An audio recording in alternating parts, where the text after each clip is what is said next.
মধ্যপ্রাচ্যে ছড়ি ঘোরাতে যুক্তরাষ্ট্রের ১৯টি ঘাঁটি সুরক্ষা এখন ওয়াশিংটনের মাথা ব্যথার কারণ।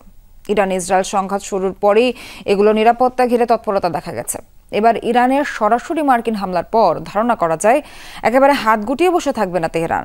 এরই মধ্যে কড়া হুঁশিয়ারিও দিয়েছে তাদের রেঞ্জের মধ্যেই রয়েছে মধ্যপ্রাচ্যে অবস্থানরত ৪০,০০০ মার্কিনী ও সেনা ঘাঁটিগুলো। স্টে সেফের ডাবল লেয়ার প্রোটেকশনই পিরিয়ডের হেভি ফ্লোর দিনগুলোতে আমাকে রাখে নিরাপদে। Stay safe. ভূমধ্যসাগর উপকূলে সিরিয়া থেকে ইরাক হয়ে উপসাগরীয় দেশ কাতার, ওমান, বাহরাইন, কুয়েত কিংবা সংযুক্ত আরব আমিরাত মধ্যপ্রাচ্য জুড়ে নিজেদের সামরিক জাল ছড়িয়ে রেখেছে যুক্তরাষ্ট্র। ১৯৫৮ সালের জুলাইয়ে লেবানন সংকটের সময় বৈরুতে কমব্যাট ট্রুপস পাঠানোর মধ্য দিয়ে মধ্যপ্রাচ্যে সেনা মোতায়েন শুরু করেছিল যুক্তরাষ্ট্র।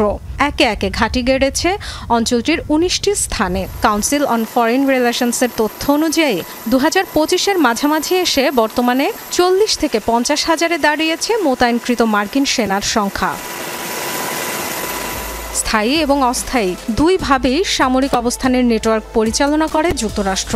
বাহরাইন, মিশর, ইরাক, জর্ডান, কুয়েত, কাতার, সৌদি আরব ও সংযুক্ত আরব আমিরাতে রয়েছে ৮টি স্থায়ী ঘাঁটি।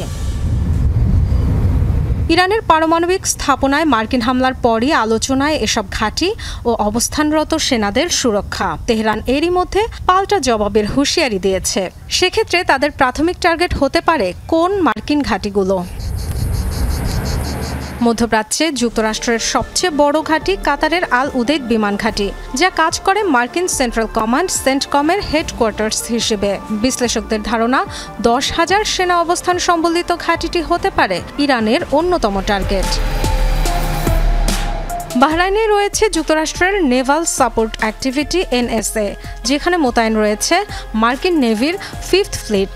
দূরবর্তী মার্কিন যুদ্ধজাহাজ আর এয়ারক্রাফটের নিরাপত্তা পরিচালনাকারী ঘাঁটিটি হতে পারে তেহরানের লক্ষ্য। কুয়েত সিটি থেকে ৩৪ মাইল দূরে অবস্থিত ক্যাম্প আরিফজান থেকে প্রাথমিক রসদ সরবরাহ করা হয় কাছাকাছি মার্কিন আস্তানাগুলোয়। ইরাক সীমান্ত থেকে ২০ মাইল দূরে অবস্থান কুয়েতের আলী আল সালেম বিমান ঘাঁটির। যুক্তরাষ্ট্রের নজরদারি, গোয়েন্দা তথ্য সংগ্রহ, আকাশপথে মহড়ার কেন্দ্র সংযুক্ত আরব আমিরাতের আলধাফরা ঘাঁটি। তাই ইরানের নজরে থাকতে পারে এগুলো। কুদস ফোর্স নেতা কাশেম সোলাইমানি হত্যার প্রতিশোধে ২০২০ সালে ইরানের হামলার টার্গেট হয়েছিল ইরাকের আইন আল আসাদ বিমান ঘাঁটি। দেশটির ইরবিলে রয়েছে হারির বিমান ঘাঁটিও। কৌশলগত গুরুত্বপূর্ণ ঘাঁটি দুটিকে ধরা যায় ইরানের ক্ষেপণাস্ত্র হামলার রেঞ্জের মধ্যে। সিরিয়ার দক্ষিণে ইরাক জর্ডান সীমান্তবর্তী আলতানফ থেকে মাত্র ১২ মাইল দক্ষিণে টাওয়ার 22 আউটপোস্ট, যেখানে ২০২৪ সালে ইরান সমর্থিত সশস্ত্র গোষ্ঠীর হামলায় প্রাণ গিয়েছিল ৩ মার্কিনীর। ধারণা করা যায় প্রক্সি গ্রুপ দিয়েই সেখানে অভিযান চালাতে পারে Tehran. Dorothy Tasrin, Jamuna news.